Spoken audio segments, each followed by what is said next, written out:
ओम शांति। आज 14 दिसंबर 2024 के ईश्वरी मधुर महावाक्य सुनते हैं। मीठे बच्चे, तुम्हारे पास मन मनाभव और मध्याजीभव के तीक्ष्ण बाण हैं। इन्हीं बाणों से तुम माया पर विजय प्राप्त कर सकते हो। आज के मूल्य से प्रश्न है, बच्चों को बाप की मदद किस आधार पर मिलती है? बच्चे बाप की शुक्रिया किस रूप से मानते हैं? उत्तर है, जो बच्चे जितना बाप को प्यार से याद करते उतना बाप की मदद मिलती है। प्यार से बातें करो, अपना कनेक्शन ठीक रखो, श्रीमत पर चलते रहो तो बाप मदद करता रहेगा। बच्चे बाप की शुक्रिया मानते, बाबा आप परमधाम से आकर हमें पतित से पावन बनाते हो। आपसे हमें कितना सुख मिलता है। प्यार में आंसू भी आ जाते हैं। ओम शांति। बच्चों को सबसे प्रिय है माँ और बाप, और माँ बाप को फिर बच्चे हैं बहुत प्रिय।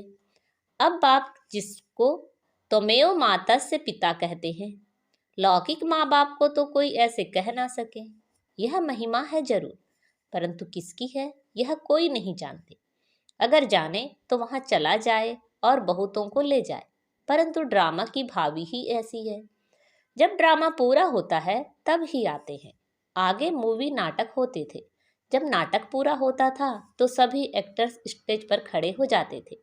यह भी बेहद का बड़ा नाटक है। यह भी सारा बच्चों की बुद्धि में आना चाहिए। सतयुग, त्रेता, द्वापर, कलयुग, यह सारी सृष्टि का चक्र है। ऐसे नहीं मूल वतन सूक्ष्म वतन में चक्र फिरता है। सृष्टि का चक्र यहाँ ही फिरता है। गाया भी जाता है, एको ओंकार सतनाम। यह महिमा किसकी है? भल ग्रंथ में भी सिख लोग महिमा करते हैं। गुरु नानक वाच। अब एको ओंकार, यह तो उस एक निराकार परमात्मा की ही महिमा है, परंतु यह लोग परमात्मा की महिमा को भूल गुरु नानक की महिमा करने लगते हैं। सदगुरु भी नानक को समझ लेते हैं।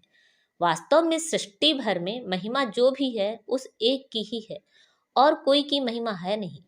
अभी देखो, ब्रह्मा में अगर बाबा की प्रविष्टता नहीं होती तो यह कौड़ी तुल्य है। अभी तुम कौड़ी तुल्य से हीरे तुल्य बनते हो परमपिता परमात्मा द्वारा।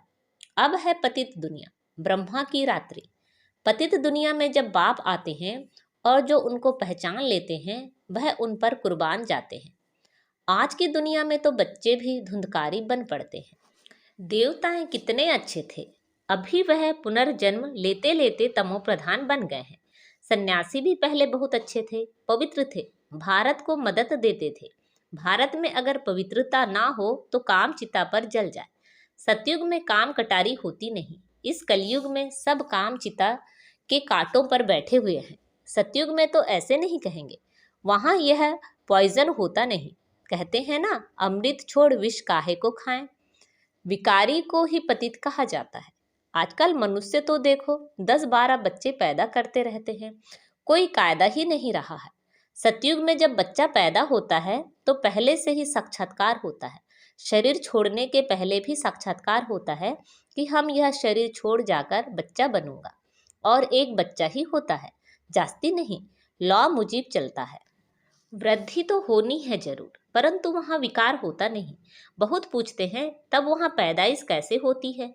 बोलना चाहिए, वहाँ योग बल से सब काम होता है। योग बल से ही हम सृष्टि की राजाई लेते हैं। बाहुबल से सृष्टि की राजाई नहीं मिल सकती है।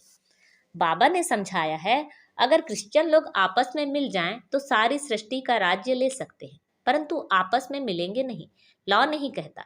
इसलिए 2 बिल्ले आपस में लड़ते हैं तो माखन तुम बच्चों को मिल जाता है। श्री कृष्ण के मुख में माखन दिखाया है, यह सृष्टि रूपी माखन है। बेहद का बाप कहते हैं, यह योग बल की लड़ाई शास्त्रों में गाई हुई है, बाहुबल की नहीं। उन्होंने फिर हिंसक लड़ाई शास्त्रों में दिखा दी है। उनसे अपना कोई संबंध नहीं है। पांडवों कौरवों की लड़ाई है नहीं। यह अनेक धर्म 5000 वर्ष पहले भी थे जो आपस में लड़कर विनाश हुए। पांडवों ने देवी देवता धर्म की स्थापना की। यह है योग बल, जिससे सृष्टि का राज्य मिलता है। माया जीत जगत जीत बनते हैं। सतयुग में माया रावण होता नहीं, वहां थोड़े ही रावण का बुत बनाकर जलाएंगे। बुत चित्र कैसे कैसे बनाते हैं, ऐसा कोई दैत्य व असुर होता नहीं। यह भी नहीं समझते 5 विकार स्त्री के हैं, 5 विकार पुरुष के हैं। उनको मिलाकर 10 शीश वाला रावण बना देते हैं। जैसे विष्णु को भी 4 भुजाएं देते हैं। मनुष्य तो यह कॉमन बात भी नहीं समझते, बड़ा रावण बनाकर जलाते हैं। मोस्ट बिलवेड बच्चों को अभी बेहद का बाप समझाते हैं। बाप को बच्चे हमेशा नंबरवार प्यारे होते हैं। कोई तो मोस्ट बिलवेड भी हैं तो कोई कम प्यारे भी हैं। जितना सिखिलदा बच्चा होगा उतना जास्ती लव होगा।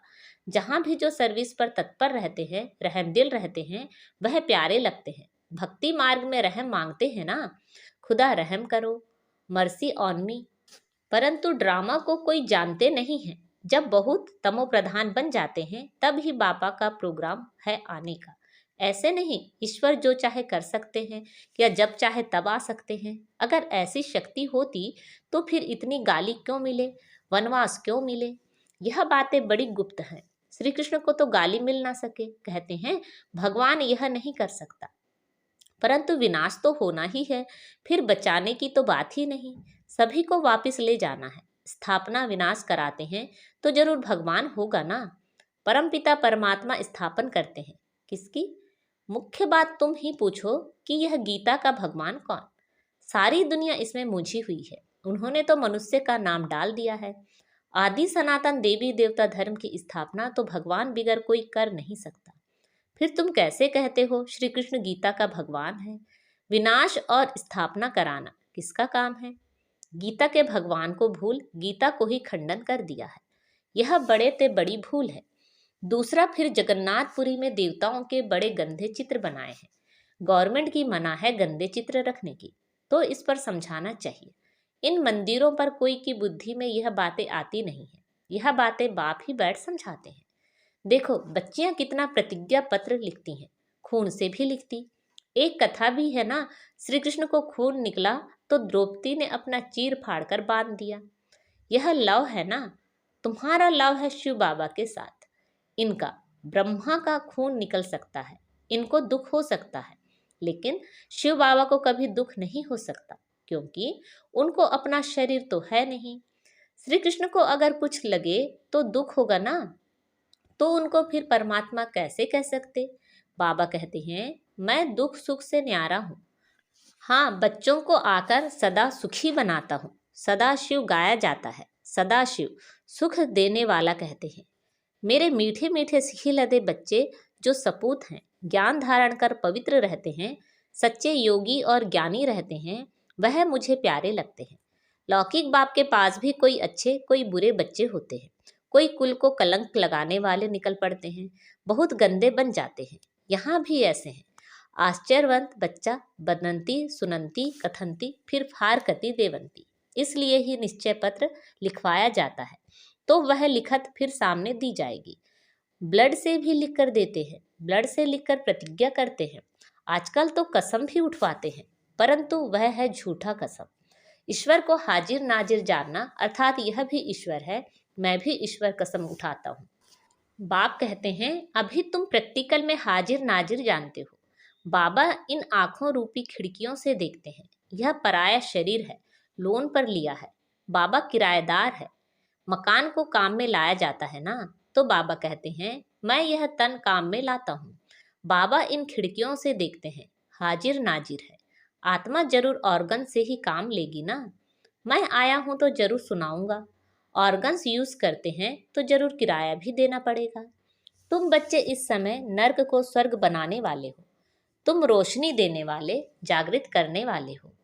और तो सब कुंभकर्ण की नींद में सोए पड़े हैं। तुम माताएं जगाती हो, स्वर्ग का मालिक बनाती हो। इसमें मेजॉरिटी माताओं की है, इसलिए वंदे मातरम कहा जाता है। भीष्म पितामह आदि को भी तुमने ही बाण मारे हैं। मन मनाभव मध्याजी भव का बाण कितना सहज है। इन्हीं बाणों से तुम माया पर जीत पा लेते हो। तुम्हें एक बाप की याद, एक की श्रीमत पर ही चलना है। बाप तुम्हें ऐसे श्रेष्ठ कर्म सिखलाते हैं जो 21 जन्म कभी कर्म कूटने की दरकार ही ना पड़े। तुम एवर हेल्दी एवर वेल्दी बनते हो। अनेक बार तुम स्वर्ग के मालिक बने हो, राज्य लिया और फिर गमाया है। तुम ब्राह्मण कुलभूषण ही हीरो हीरोइन का पार्ट बजाते हो। ड्रामा में सबसे उच्च पार्ट तुम बच्चों का है। तो ऐसे उच्च बनाने वाले बाप के साथ बहुत लव चाहिए। बाबा आप कमाल करते हो। ना मन ना चित हमको थोड़ी ही पता है, हम सो नारायण थे। बाबा कहते हैं तुम सो नारायण अथवा सो लक्ष्मी देवी देवता थे, फिर पुनर्जन्म लेते लेते असुर बन गए हो। अभी फिर पुरुषार्थ कर वर्षा पाओ। जितना जो पुरुषार्थ करते हैं साक्षात्कार होता रहता है। राजयोग एक बाप ने ही सिखलाया था। सच्चा सच्चा सहज राजयोग तो तुम अभी सिखला सकते हो। तुम्हारा फर्ज है बाप का परिचय सबको देना। सभी निधन के बन पड़े हैं। यह बातें भी कल्प पहले वाले कोटों में कोई ही समझेंगे। बाबा ने समझाया है, सारी दुनिया में महान मूर्ख देखना हो तो यहाँ देखो। बाप जिनसे 21 जन्म का वर्षा मिलता है उनको भी फारकती दे देते हैं। यह भी ड्रामा में नोंद है। अभी तुम स्वयं ईश्वर की औलाद हो, फिर देवता, क्षत्रिय, वैश्य, शूद्र की औलाद बनेंगे। अभी आसुरी औलाद से ईश्वरी संतान बने हो। बाप परमधाम से आकर पतित से पावन बनाते हैं तो कितना शुक्रिया मानना चाहिए। भक्ति मार्ग में भी शुक्रिया करते रहते हैं। दुख में थोड़े ही शुक्रिया मानेंगे। अभी तुमको कितना सुख मिलता है तो बहुत लव होना चाहिए। हम बाप से प्यार से बातें करेंगे तो क्यों नहीं सुनेंगे, कनेक्शन है ना। रात को उठकर बाबा से बातें करनी चाहिए। बाबा अपना अनुभव बतलाते रहते हैं। मैं बहुत याद करता हूँ। बाबा की याद में आंसू भी आ जाते हैं। हम क्या थे, बाबा ने क्या बना दिया है। तत्वम, तुम भी वह बनते हो। योग में रहने वालों को बाबा मदद भी देते हैं। आपे ही आँख खुल जाएगी, खटिया हिल जाएगी। बाबा बहुतों को उठाते हैं। बेहद का बाप कितना रहम करते हैं। तुम यहाँ क्यों आए हो? कहते हो बाबा भविष्य में श्री नारायण को वरने की शिक्षा पाने आए हैं, अथवा लक्ष्मी को वरने के लिए यह इम्तिहान पास कर रहे हो। कितना वंडरफुल स्कूल है, कितनी वंडरफुल बातें हैं। बड़े ते बड़ी यूनिवर्सिटी, परंतु गॉडली यूनिवर्सिटी नाम रखने नहीं देते हैं। एक दिन जरूर मानेंगे, आते रहेंगे, कहेंगे बरोबर कितनी बड़ी यूनिवर्सिटी है। बाबा तो अपने नैनों पर बिठाकर तुमको पढ़ाते हैं, कहते हैं तुमको स्वर्ग में पहुंचा देंगे। तो ऐसे बाबा से कितनी बातें करनी चाहिए। फिर बाबा बहुत मदद करेंगे। जिनके गले घुटे हुए हैं उनका ताला खोल देंगे। रात को याद करने से बहुत मजा आएगा। बाबा अपना अनुभव बतलाते हैं, मैं कैसी बातें करता हूँ। अमृत वेले बाप बच्चों को समझाते हैं, खबरदार रहना, कुल को कलंकित नहीं करना। 5 विकार दान में दे, फिर वापिस नहीं लेना। अच्छा, मीठे मीठे से खिला दे बच्चों प्रति माता पिता बाप दादा का याद प्यार और गुड मॉर्निंग। रूहानी बाप की रूहानी बच्चों को नमस्ते। हम सब रूहानी बच्चों की रूहानी माता पिता बाप दादा को याद प्यार गुड मॉर्निंग और नमस्ते। आज की मुरली से धारणा के लिए मुख्य सार हैं, बाप का प्रिय बनने के लिए रहमदिल बन, सर्विस पर तत्पर रहना है। सपूत आज्ञाकारी बन, सच्चा योगी व ज्ञानी बनना है। अमृत वेले उठ, बाप से बहुत मीठी मीठी बातें करना है। बाप का शुक्रिया मानना है। बाप की मदद का अनुभव करने के लिए मोस्ट बिलवेड बाप को बड़े प्यार से याद करना है। आज बाबा ने हमें वरदान दिया है, सदा उमंग उत्साह में रहे, मन से खुशी के गीत गाने वाले अविनाशी खुश नसीब भव। सदा उमंग उत्साह में रहे, मन से खुशी के गीत गाने वाले अविनाशी खुश नसीब भव। आप खुश नसीब बच्चे अविनाशी विधि से अविनाशी सिद्धियां प्राप्त करते हो। आपके मन में सदा वाह वाह की खुशी के गीत बजते रहते हैं। वाह बाबा, वाह तकदीर, वाह मीठा परिवार, वाह श्रेष्ठ संगम का सुहावना समय।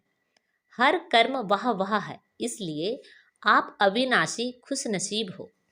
आपके मन में कभी वाई आई, क्यों मैं नहीं आ सकता। वाई के बजाय वाह वाह और आई के बजाय बाबा बाबा शब्द ही आता है।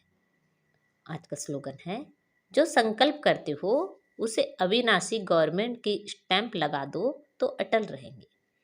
जो संकल्प करते हो उसे अविनाशी गवर्नमेंट की स्टैंप लगा दो तो अटल रहेंगे। अच्छा, ओम शांति।